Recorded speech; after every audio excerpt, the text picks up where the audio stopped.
Donc je fais une vidéo récap là, pour avoir un petit bilan de mes trades, surtout de la journée du vendredi 1er août. On est sur l'euro dollar. On va montrer un petit peu les grands time frames, comment on est. On connaît le biais. On connaît le biais long terme. Je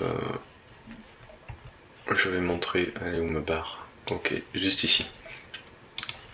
Donc dans quoi je bosse? J'ai justement pris volontairement un graphe nu sur Wanda. D'habitude je travaille sur FXCM pour que j'ai pas de dessin et qu'on puisse un peu mieux comprendre le schéma de pensée. Donc pour moi on a réagi dans cette dimen, dans cette supply pardon, et c'est normal, on a vu une distribution là-dedans, et voilà, donc là je suis en weekly, on sait qu'on est haussier, on est reparti, et voilà. Si on veut regarder un biais très long terme, on commence à coter en 2000, donc c'est un petit peu avant, Wanda est là, c'est très bien, et là on a un bloc où ça démarre, si vous voulez, l'euro-dollar. Et donc on aurait on aurait de manière simple un low, un high.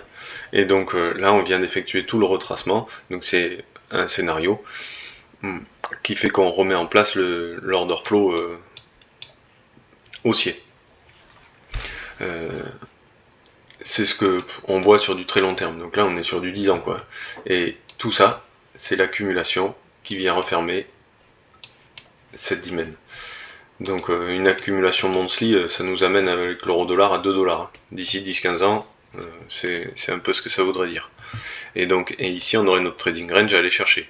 On a notre scénario, on referme les positions qu'on avait dans cette dimen en année 2000, on vient chercher la trading range, on redistribue, pam, et on repart à faire des plus bas. Ça peut être ça, ça peut juste latéraliser doucement en venant prendre la trading range, on fait des plus bas, on referme ses positions, on remonte ici, on sait pas trop. Mais dans l'idée, là, on observe. Voilà, on a plusieurs scénarios. Si ça c'est juste une accumulation, ici, redistribution, on vient casser, on fait des plus bas, cette supply m'intéressait pour avoir une réaction et voir si on passait baissier. Donc voilà un petit peu les biais long terme, il y a plusieurs scénarios, mais bon on a le temps de les voir venir, et voilà, je suis très curieux de ce qui va se passer, mais bon on ne traite pas sur des années, donc ça n'a pas trop d'importance, juste on garde ça un petit peu en tête, et on regarde les réactions qu'on a dans les supplies qu'on note. Donc maintenant on descend en time frame,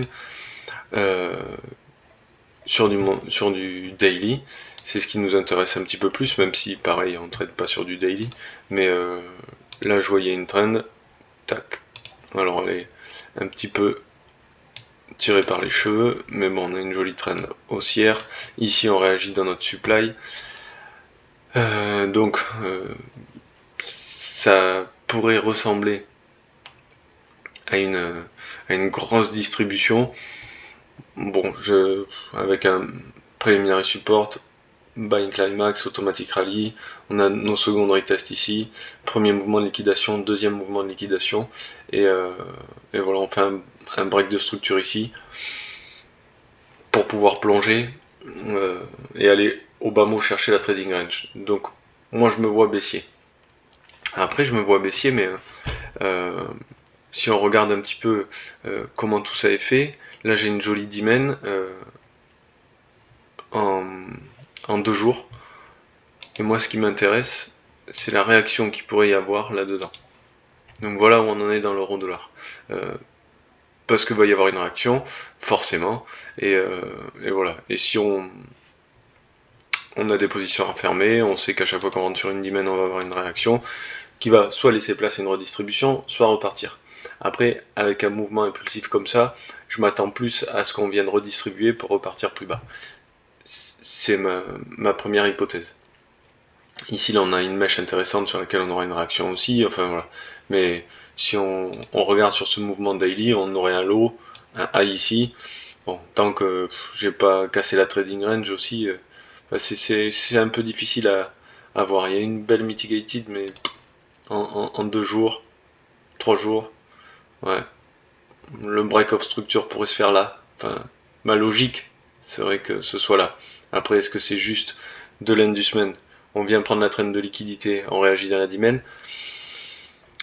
Il y a plusieurs scénarios. On va bien voir. Donc maintenant, on descend en time frame. Donc on n'oublie pas, on est sur une dimen. Allez, on dit daily. Hein.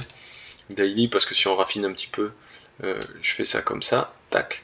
Et donc on est dedans en 45 minutes. Et donc là, c'est intéressant parce que moi, je vois quoi là? Je vois ici, là, Preliminary Support, Bind Climax, Automatic Rally ici. Donc j'aurais tendance, dans mes analyses, le jeudi soir, là, tac, à marquer ça comme ça, potentiel trading range. Et ici, liquidité. Tac.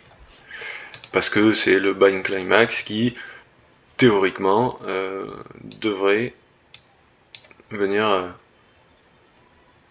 être pris quoi. En 45 minutes, on pourrait observer une accumulation qui ferait ça. Donc voilà ce que j'observe. Si on descend un petit peu en time frame, ce qui est intéressant à voir, tac, c'est ici, là j'ai une jolie supply, mais j'ai aussi également une belle, je me souviens plus comment je l'ai fait, j'ai de la liquidité, c'est pas ce que je cherche. Je me souviens plus qu'est-ce que j'avais vu. Ouais, non, je l'avais fait plus basse. J'avais fait en 30 minutes. Tac. Je crois que si je dis pas de bêtises, je fais ça comme ça. Ouais. Je fais ça comme ça. Je fais ça comme ça. Et je fais ça comme ça. Tac. Voilà. Et donc là, je suis dedans. Je suis dans une dizaine de 30 minutes. Donc je viens voir Ah non, je suis pas dedans. Voilà. Ouais, c'est ça. Exactement. Il est 2h du matin. Là, j'en sais rien. Je dors. On y revient sur du 30 minutes. Donc on va avancer un petit peu pour se remettre à peu près à l'heure où je regarde le marché. 6h. Ouais, je crois qu'on est là. Ouais, c'est ça, 7h du mat. Ouais, on est là à 7h. Tac. Ouais, donc c'est ça, mes souvenirs sont bons. Ok, et en fait, ce que je trace, c'est ça. Donc la dimen, pardon, la supply en 30 minutes, et ici, j'ai une traîne de liquidité. Et donc ce que je vais chercher, c'est de me dire, ma réflexion elle est simple, j'ai toujours pas liquidé là. Ici, j'ai pas de liquidation, donc mon accumulation ne serait pas validée. Pour pouvoir faire un mouvement, un retracement suffisant au bas mot, imaginons un retracement, donc on irait chercher soit cette supply ici, ou le bloc, soit on monte pour aller chercher ce bloc encore plus haut. Là. Donc c'est ça le scénario, d'avoir à faire un retracement. Pour pouvoir retracer, il va falloir que je vienne chercher cette trend de liquidité. Donc, d'abord on vient prendre celle-ci pour pouvoir faire le mouvement baissier et repartir à la hausse. Ça, c'est le premier scénario. Ou sinon, on vient chercher cette trend pour pouvoir finaliser le mouvement baissier. Dans l'option, là c'est un peu tiré par les cheveux, mais ça c'est une accumulation. Ici, on a la redistribution. On vient agir dans ce bloc. Et auquel cas, ça c'est pas une trading range, mais là on a eu la distribution et on a fait plusieurs mouvements de liquidation pour repartir vers le bas et casser ma dimen daily ou 2 jours. Quoi. Donc, quoi qu'il en soit, on attend une réaction là-dedans pour faire des plus bas. Soit on liquide, donc au bas mot on vient chercher cette trend, soit vraiment on traverse violemment et là on est dedans pour une belle longueur. Donc je rappelle, on est sur du 30 minutes et il est 7h du matin et je trade comme ça. J'arrive en 30 secondes. C'est là que ça devient intéressant parce que donc j'ai pris la trend correctement. Donc récupération de liquidité, on arrive dans la supply que j'attendais. Et à ce moment-là, je me dis je prends une position, je suis à peu près comme ça, et je me dis je vais prendre une position en double bloc. Donc au moment où je casse ce lot, je suis dedans. Donc que je dise pas de bêtises. Quelle heure il est? 8h08, ouais, ça. Ok.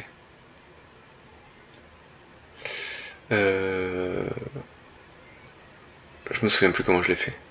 Non, je l'ai fait plus court. Je l'ai fait comme ça. Exactement. Je l'ai fait comme ça. Et j'ai dit quand je casse ce bloc, voilà, je suis dedans. Alors je me souviens plus si je l'ai fait à ce niveau-là, si j'étais large ou non. Je crois que je l'ai fait comme ça. Ouais. Bref. Oui. Donc on est là. Donc je suis même plutôt... je sais pas si je vais même pas regarder en 10 secondes. Et voilà. Bref, j'ai mon break ici, là. Je me souviens plus comment je l'ai fait, mais je rentre en double bloc ici, il me semble bien, pour pouvoir faire des plus bas. On va le faire comme ça.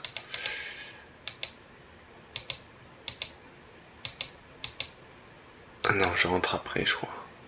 Je me souviens plus.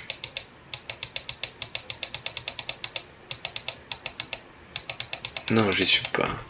Je me souviens plus. C'est pas ça que j'ai fait. Oui, oui. Là, je trade en 10 secondes, je monte. Ouais, d'accord. Oui, si, c'est pas ça que j'ai fait. C'est comme ça que je l'ai fait. Donc on la voit bien, la distribution. Oui, oui, c'est ça. Bind Climax, Automatic Rally, Secondary Test, on liquide une fois, pas de break of structure, on liquide une deuxième fois, le break of structure il est là. Ça y est, je me souviens de ce que j'ai fait. Voilà, là on casse. C'est ça qui est intéressant.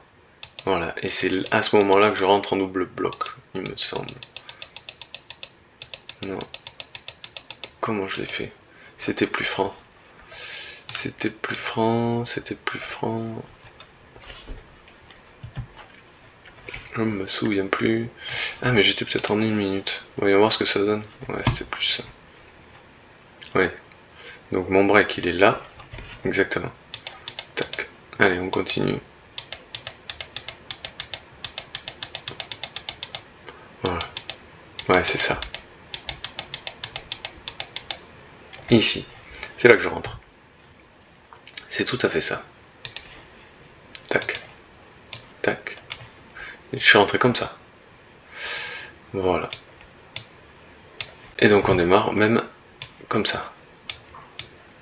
Parce que ça, pour moi, c'était une prise de liquidité. On revient dans ce bloc et voilà. Et là, le mouvement est impulsif à la hausse. Donc, c'est ce que j'aime pas d'ailleurs. Donc là, automatique rallye qui se forme. Je crois que je reviens en 10 secondes et je suis collé au prix en fait. J'ai le nez vraiment collé au prix. Là, on liquide. Ouais, on liquide ici. Et je me dis, on est rentré dans ce bloc en, je sais pas, on est en 30 secondes, on est en 1 minute, donc ça ferait une dizaine, 30 minutes, 40 minutes. Et là, je me dis, mais qu'est-ce que c'est que ça m'a fait en fait? Parce que ici, potentiellement, on voit un automatique rallye, secondary test, on liquide. J'ai un mouvement impulsif, on liquide une deuxième fois, et mon break of structure il se fait là, et je me dis putain, on est dans une accumulation, je suis revenu pile poil dans la dimen, et en fait je suis pas dans le bon sens. Donc qu'est-ce que j'ai fait moi? Ici, j'ai pris un edge. Donc je suis rentré comme ça. Et je me suis dit maintenant, bah quoi qu'il arrive, si je me suis trompé, que là on a la distribution, là on a l'accumulation, donc réaccumulation, on repart vers le haut, casser des plus hauts, je me dis on est bon. 4 contre 1, au pire on casse ça, si on casse en plus on va traverser la supply, on va aller chercher des ratios plus importants, c'est intéressant.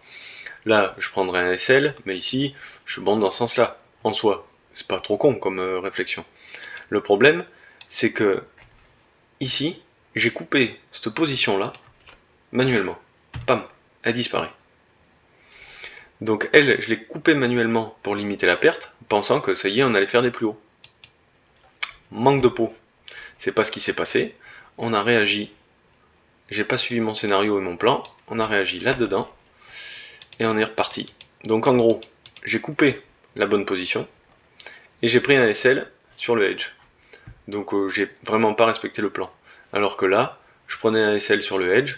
et j'étais dans le bon sens si je coupais pas manuellement. Il faut accepter de prendre des SL quand on coupe manuellement. Non, quand on fait un edging, il y aura forcément un SL. Et donc voilà, ça s'est transformé en réaccumulation, en redistribution, pardon. Et ma position initiale était superbe.